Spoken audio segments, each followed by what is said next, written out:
मुन्नी फकिन्नी हुई उसकी बाप के लिए।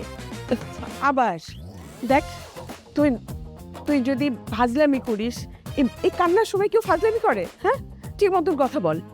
এটা আমার অনেক দুঃখের একটা গল্প মা। মুন্নি ফকিন্নি হয়ে গেছে তার বাবার জন্য। তোর বাবা তো সম্পত্তি কাউকে ভাগ করে দিচ্ছে না। সেটা না হয় বুঝলাম, কিন্তু তোমার 3 ছেলে যে আমার বাবার ব্যবসা লুটে পুটে খাচ্ছে, সেখানে আমার চালানা কমে যাচ্ছে না?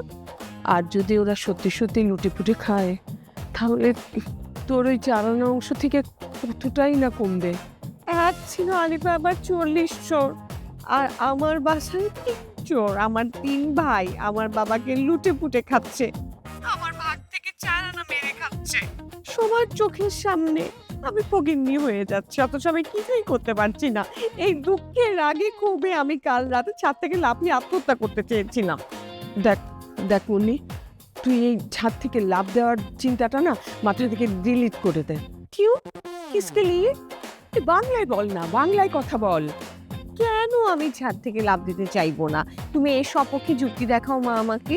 শোন শোন, এই যে আমার বিয়ের যে গয়নাগুলো আছে না, 80 ভরি গয়না, সেটা সবটাই তোকে দিয়ে দেবো। এখন কিন্তু স্বর্ণের অনেক দাম, তুই অনেক টাকা পাবি। না, তুমি পারবে না। কি পারবো না? তোমার সব স্বর্ণ আমাকে দিতে পারবে না। কেন কেন পারবো না? তোমার 3 ছেলে তো ভাগ বসাতে আসবে। বললেই হলো। আমার নিজের নিজের সব গয়না, আমার বিয়ের গয়না, যাকে ইচ্ছে তাকে দেবো। তোমার 3 ছেলে তোমার বিরুদ্ধে মামলা করবে, যেরকম আমজাদ তার মার বিরুদ্ধে মামলা করতে চেয়েছিল। কি বলিস? মায়ের বিরুদ্ধে আবার মামলাও করা যায় নাকি? হ্যাঁ পারবে।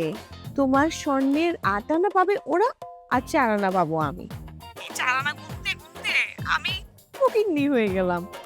আমি আর পারছি না মা, আমি গেলাম। কোথায় যাচ্ছিস? চাঁদে। দেখ মুন্নি, আমি কিন্তু এখন ব্যালকনিতে দাঁড়িয়ে আছি। তুই যদি ছাদ থেকে লাফ দিস, তাহলে আমি ব্যালকনি থেকে লাফ দিয়ে পড়বো নিচে। বস স্যার, ওখানে মা, আপনারা কি পাগল হয়ে গেছেন? আপনারা এখান থেকে লাভ দিবেন? আপনারা কি পিলার বাচ্চা? এখান থেকে লাভ দিলে আপনাকে কিছু হইব না? এইসব চিন্তা ভাবনা মাথা থেকে জায়গা ফালাই দেন।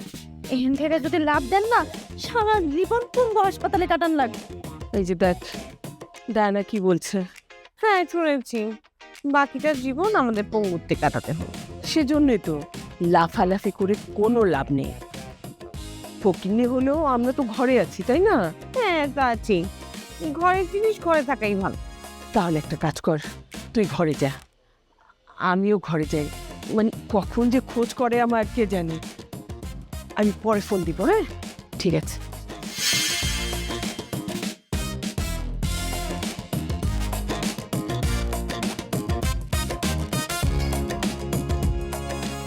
মকবুল, জি স্যার। তোমার তো কাজ শেষ, তুমি বসে আছো কেন? স্যার, আমার খাদ্যের ব্যাপারটা।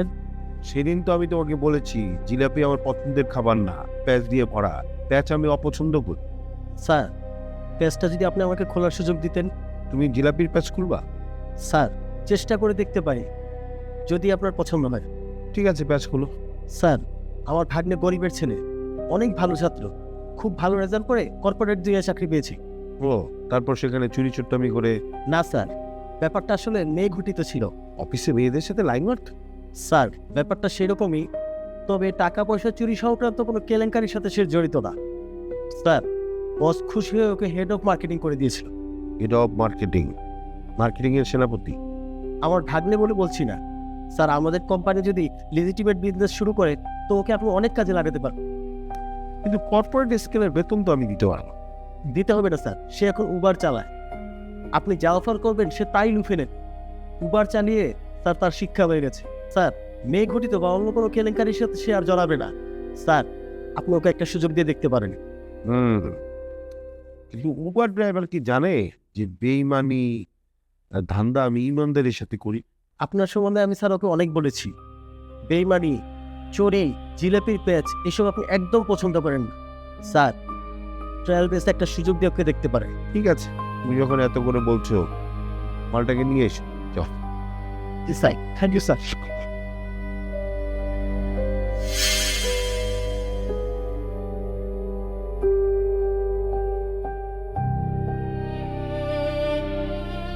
কে? জোৎস্না, ঘুমাচ্ছ নাকি? ও মা, আসুন আসুন। না মা, ঘুমাচ্ছিলাম না, বসুন। এই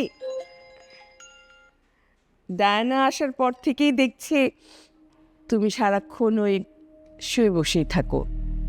কি ব্যাপার বলো তো? আসলে মা, আমার তো করার কিছু নেই। আগে তো সব কাজ আমিই করতাম, এখন তো ডায়না আসার পর আমার সব কাজ ডায়নাই করে। আমার তো করার কিছুই নেই মা। তাই বলে সারা দিন ঘরের মধ্যে শুয়ে বসে থাকবে? মোটা হয়ে যাবে তো।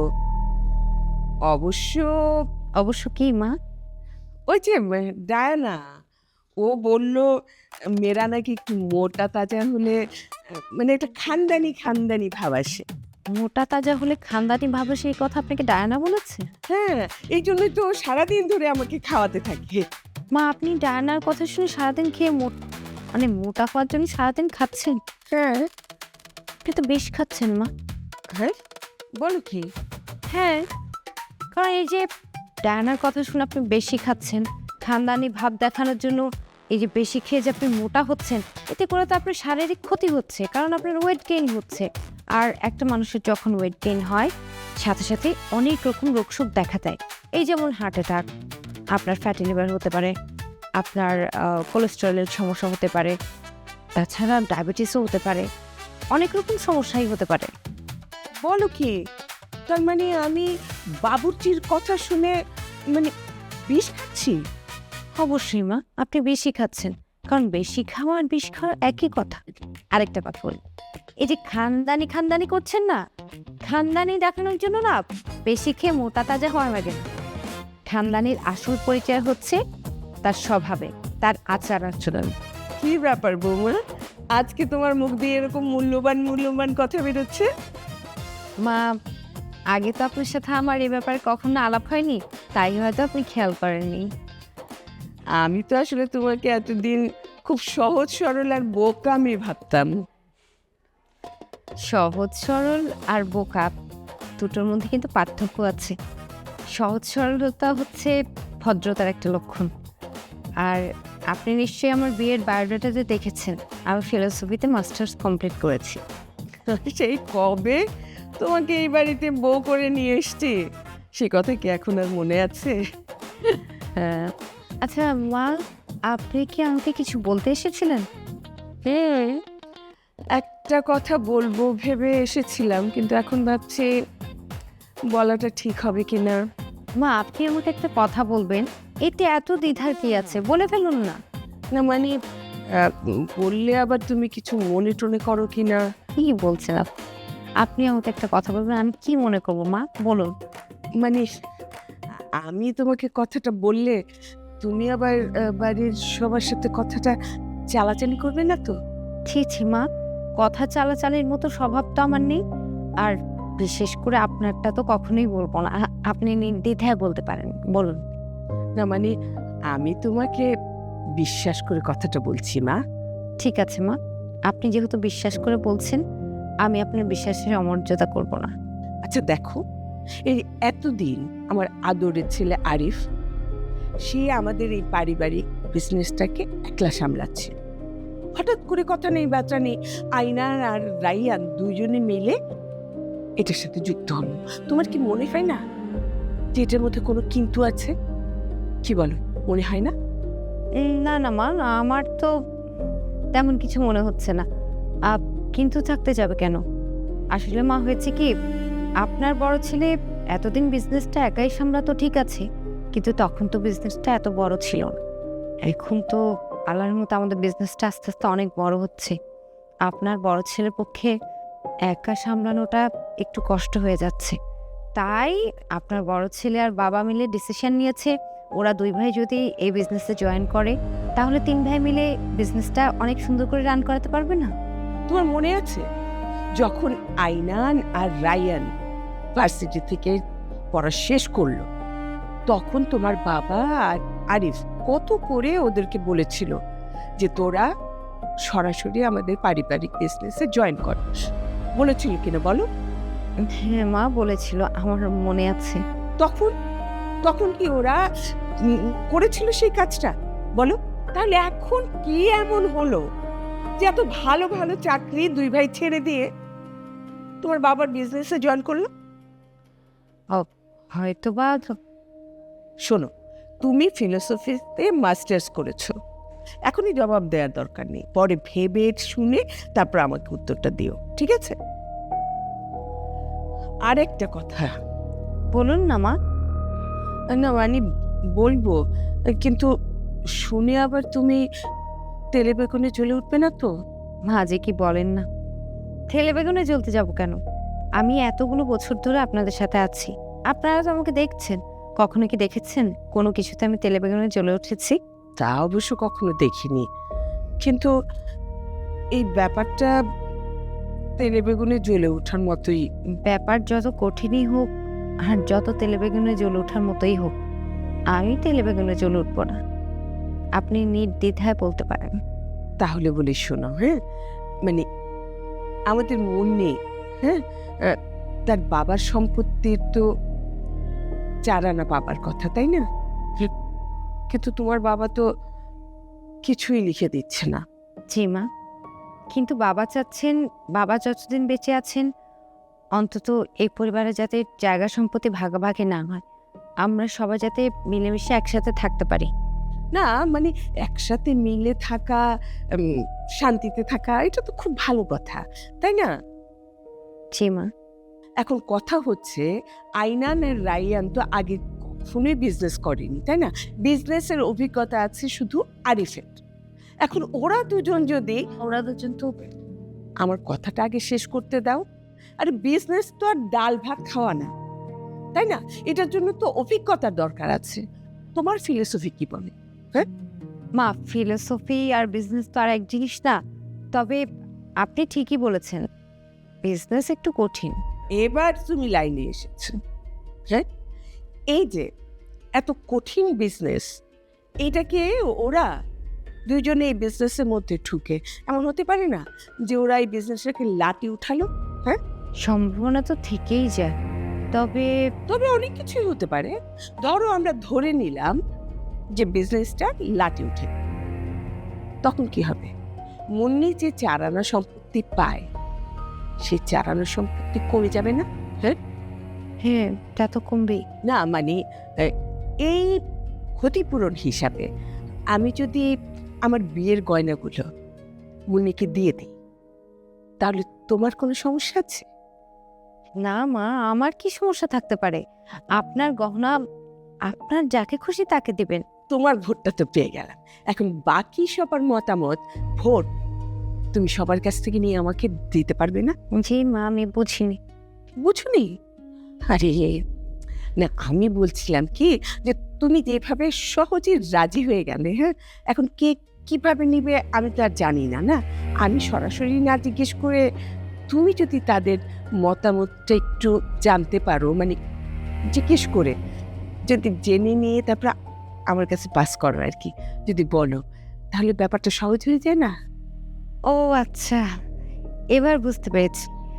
মানে আমার সবার ভোট নিতে হবে, রাইট? হ্যাঁ ঠিক। আচ্ছা, হ্যাঁ মা, হ্যাঁ ঠিক আছে। আমি তাহলে সবাইকে বলে দেখব, আর ওরা কে কি বলে সেটা জেনে আমি আপনাকে জানাবো। শুনো, আসলে তোমার বাবা যেরকম ঘাড়তেরা আর কি, হ্যাঁ, তার ছেলেগুলো তার মতোই হয়েছে, একেবারে ঘাড়তেরা। তোমার ফিলোসফি দিয়ে ঘাড়তেরা রক্তকে সোজা করে দিয়ে রাজি করাতে পারবে না মা? যদিও মানে তেরাঘাটটা সোজা করা ডাক্তারের কাজ, আমার না। তারপরেও আমি চেষ্টা করব, আমি আমার ফিলোসফি দিয়ে তাদের চিন্তা ভাবনাকে একটু বদলানোর চেষ্টা করব। ঠিক আছে মা। তুমি উদার মনের, ফিলোসফি একটা মহান সাবজেক্ট। আহারে আমার জনম দুঃখী মেয়ে, কেউ তাকে দেখতে পারে না। আপন যখন পর হয়, পর তখনই আপন হয়। তুমি একটু দেখো মা, আমার জনম দুঃখী মেয়েটা একবার ছাদ থেকে লাফ দিতে দিয়েছিল। বলেন কি মা, মুন্নি এত বড় স্টেপ নিয়েছিল? ও ছাদ থেকে লাফ দিতে চেয়েছিল? হ্যাঁ, ভাগ্য ভালো আমজাদকে আটকিয়েছে, ঘুমের ওষুধ খাইয়ে ঘুম পাড়িয়ে রেখেছিল। না হলে তো আমার মেয়েটা মরেই যেত, না হলে পঙ্গু হয়ে সারা জীবনটা ওর কাটাতে হতো। আপনি আর কাঁদবেন না প্লিজ, আমার অনেক কষ্ট হচ্ছে। মা, আমি আপনাকে কথা দিচ্ছি, আমি আমার সাধ্য মতো চেষ্টা করব। আমি জানি মা, আমার ভাগ্য ভালো যে তোমার মতো এমন একটা মহান মেয়েকে আমি আমার ছেলের বউ হিসেবে পেয়েছি। আসলে তুমি তো আমার ছেলের বউ না, তুমি আমার মেয়ে, তুমি আমার বড় মেয়ে। আমার দুই মেয়ে, একটা হচ্ছে তুমি বড় মেয়ে আর ছোটটা হচ্ছে মুন্নি। বোন হয়ে তুমিই পারবে, তুমিই পারবে, তুমি তোমার ছোট বোনকে আত্মহত্যার পথ থেকে টেনে সরিয়ে আনো। হ্যাঁ হ্যাঁ, অবশ্যই অবশ্যই। আপনি একদম চিন্তা করবেন না, আমি আপ্রাণ চেষ্টা করব। কি মহান তুমি! আমি আমি এতদিন তোমাকে কেন চিনতে পারিনি? হ্যাঁ, তুমি তুমি আমাকে মাফ করে দাও মা। শুনছি মা, আপনি আমার কাছে মাপ চাইছেন কেন? আপনি আমার মা, আমার গুরুজন। আপনি এভাবে আমার কাছে মাপ চেয়ে আমাকে আর লজ্জিত করবেন না। হ্যাঁ, কি বিশাল, কি মহান!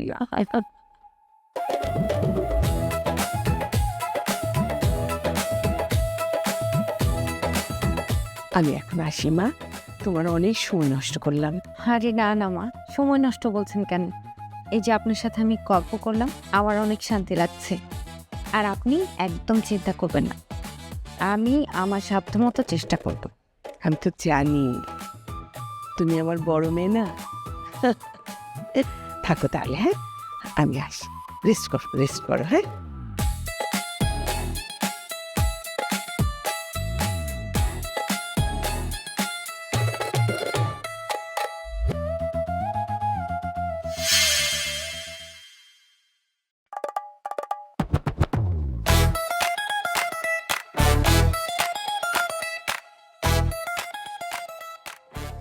মা আজ আমার সাথে অনেকক্ষণ গল্প করছিলেন। নিশ্চয়ই মুন্নির ব্যাপারে। মা আমাকে অনেক বড় একটা দায়িত্ব দিয়েছেন। কি দায়িত্ব? না, মা বলেছেন যে, না, মা চাইছেন মার বিয়ের সময় যে স্বর্ণ গহনা উনি পেয়েছেন সবগুলো তিনি মুন্নিকে দিয়ে দিবেন। আর এই ব্যাপারে যেন আমি এবারে সবাইকে রাজি করাই। মানে কি? মার বিয়ের গনে কি ছেলের হাতের মোয়া যে চাইলেই মুন্নিকে দিয়ে দিতে পারবে? তুমি জানো এক ভরি স্বর্ণের দাম এখন কত? 2 লাখ টাকার ওপরে। কি বলো, স্বর্ণের দাম এত বেড়েছে? হ্যাঁ, মার বিয়ের গয়না কি পরিমাণ আছে জানো? হ্যাঁ জানি তো, বলেছে মা 80 ভরি। 80 ভরি তো মার বিয়ের সময় বাবার পরিবার থেকে মাকে দেয়া হয়েছিল, আর মার পরিবার থেকে মাকে দেয়া হয়েছিল আরো 50 ভরি। তাহলে কত হলো? 130 ভরি। এছাড়া আমরা যখন ছোট ছিলাম তখন বাবা প্রায়ই মাকে স্বর্ণালঙ্কার কিনে দিত। হয় সম্পত্তি 10 আনা দাও, তা না হলে আমি তোমার মেয়ে আর মেয়ে জামাইয়ের বিরুদ্ধে মামলা করে দেব। কি বলছো? আমজাদ তার মাকে ব্ল্যাকমেইল করছে? জোসনা ভাবি পার্টি পাইসা আমার ধৈরা চালাইছে বলছি